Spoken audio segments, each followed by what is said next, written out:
So that right there is my first attempt at aluminum bronze. It's supposed to be yellow, and it's got kind of or gold. It's got kind of a little bit of yellow or gold to it, but it's not right. And remember, I checked it, and it's really, really dense. It's like 2% aluminum, which really surprised me. So here's some aluminum, 60 grams of it. What I calculate is that if I take that 489 grams of 2% aluminum bronze and add 60 grams of aluminum to it, I'm going to have 549 grams. And that 60 over 549 is 10.9% aluminum by weight. So you add a couple of percent aluminum from the previous, and you're going to be at around 12 to 13% aluminum, which is a good aluminum bronze number.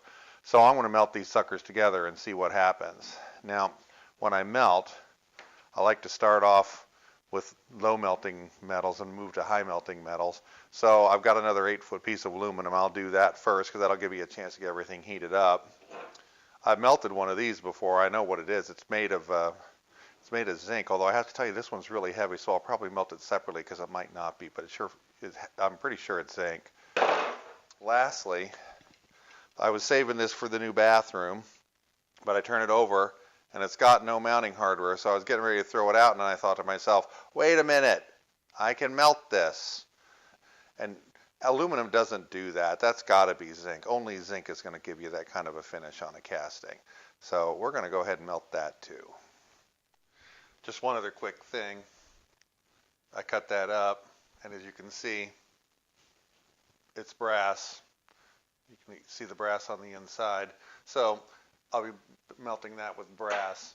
I actually have 2 of these, and when you look at them, they look really pretty similar, but I was breaking them so that I could put them in the cooker, and they're different inside. And I was trying to decide what the heck was going on with that. Remember, I told you this thing felt a little heavier than I thought it should if it was zinc. So what I did was I got out my handy cup and water displacement, and I checked these 2 things. And the top one has a density of 7.8 grams per cubic centimeter. This one has a density of 6.44. So this one is zinc, and this one is brass. I also checked these. They were a little harder to do because they're such an odd shape, but I got 6.3 grams per cubic centimeter, so they are also made of zinc. So these will all go together, and these will be part of my brass. One last thing, when you look at these, they really do look pretty similar, except that the zinc one doesn't have quite as pretty a finish on it. And when you turn them over, see that? So I don't know if you guys know this, but back in the 50s and 60s, Taiwan was kind of where China is now. I mean, now they're this massive sort of technological powerhouse, but they were known for cheap goods. And so this one's probably American, this one's Taiwanese, this one's brass, this one's zinc. Funny little history lesson. So I've only been going 6 or 7 minutes, and the first 4 inches of the pole already dissolved. You just saw that. I just saw the end of the pole break off again. So we're going to consume this pole pretty quickly. I'm going to start a timer so we can watch and see how long it actually takes. Okay, here we go. I'll just give it some gentle downward pressure.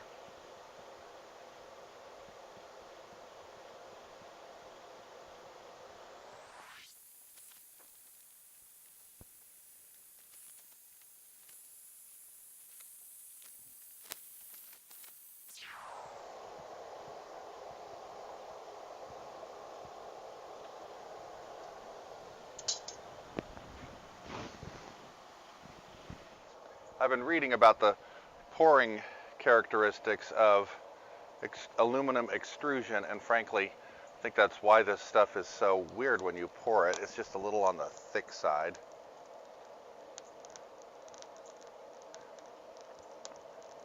Apparently there are ways to alloy aluminum so that it pours better, and who knows, I might geek out on that for a while. We'll see.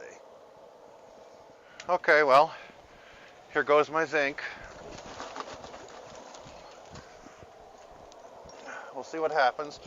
It's gonna come out with a fair amount of aluminum in it, but that's what it is.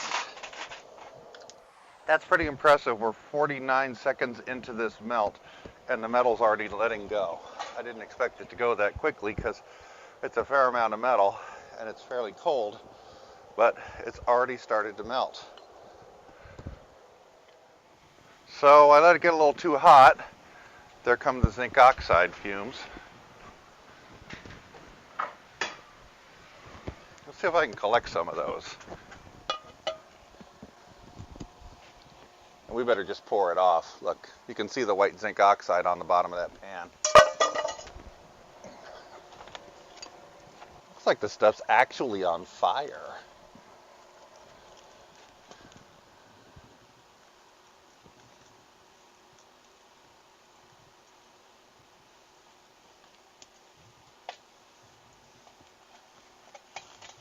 Well, I guess an oxidation reaction is essentially a fire, so why not? That's what happens when you let your zinc get too hot. You get a lot of zinc oxide. You can even see hair on this, which I think is actually zinc oxide kind of crystallized. It was boiling off.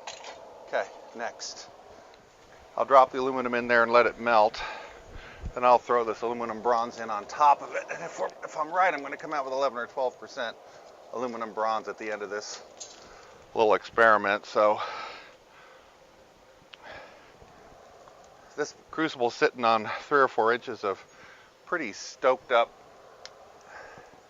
charcoal, and it's wrapped with charcoal. But it is going to take a fair amount of time to heat. I just acquired this fancy graphite disc, which I think I'll put over the top because I'm not going to add any more ingredients. Might as well get as much insulation as we can get and give it a minute and see what happens here. We're about 4.5 minutes into this, and the aluminum's definitely gone. The mystery metal, mostly copper alloy, is kind of laying in that pool of aluminum, and I'm hoping it's going to slowly dissolve. So here are the results of today's melting. That's zinc, complete with zinc oxide on the top of it. I made an attempt to capture that zinc oxide on the side of this aluminum frying pan. Maybe more on that later. It looks like I can actually capture zinc oxide. Here's brass. My standard 5 biscuits of aluminum. And 1 very crispy crucible. I think this crucible is now officially over.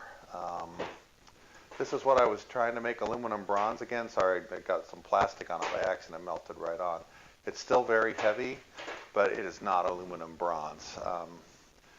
If you hit it with a hammer, it's very brittle. It's got kind of a pretty little crystalline structure, but it's clearly not gold. So whatever it is, not aluminum bronze.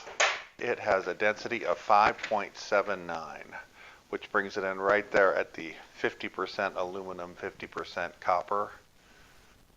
Right there, 50% aluminum, 50% copper. Well, that's not possible considering the proportions of what I put in the crucible, so something is clearly wrong with this stuff. I don't know what it is.